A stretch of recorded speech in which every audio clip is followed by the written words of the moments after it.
शरीरं सुरूपं तथा वा कळत्रं यशश्चारुचित्तं धनं मेरुतुल्यं मनश्चेन लग्नं गुरोरङ्घ्रिपद्मे ततः किं कळत्रं धनं पुत्रपौत्रादि सर्वं गृहो बान्धव सर्वमेतद्विजातं मनश्चेन लग्नं गुरोरङ्घ्रिपद्मे ततः किं षडङ्गादिवेदो मुखे स्थासविद्या कवित्वादिगद्यं सुपद्यं करोति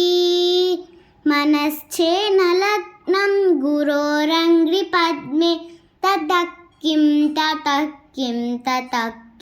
ततः किं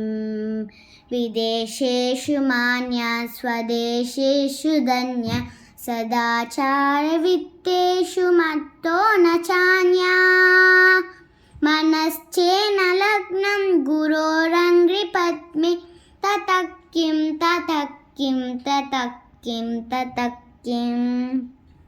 क्षमामण्डले भूपभूपालवृन्दै सदा सेवितं यस्य पादारविन्दं मनश्चेन लग्नं गुरोरङ्घ्रिपद्मे ततः किं यशो मे गतं दिक्षु दानप्रदापं जगद्वस्तु सर्वं करेयत् प्रसादात् मनश्चेन लग्नं गुरोरङ्घ्रिपद्मे ततः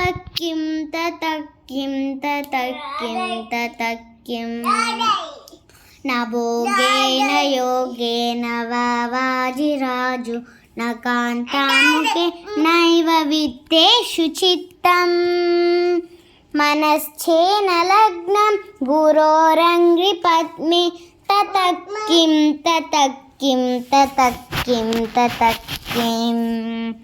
अरण्येन वा स्वस्य गेहेन कार्ये न देहे मनो वर्तते मे त्वनद्ये मनश्चेन लग्नं गुरोरङ्घ्रिपद्मे ततः किं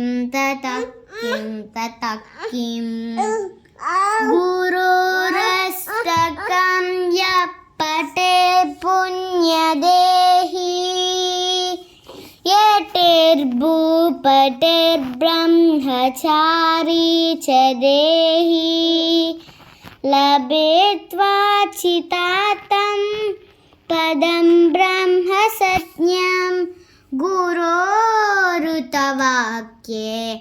मनो यस्य लग्नम्।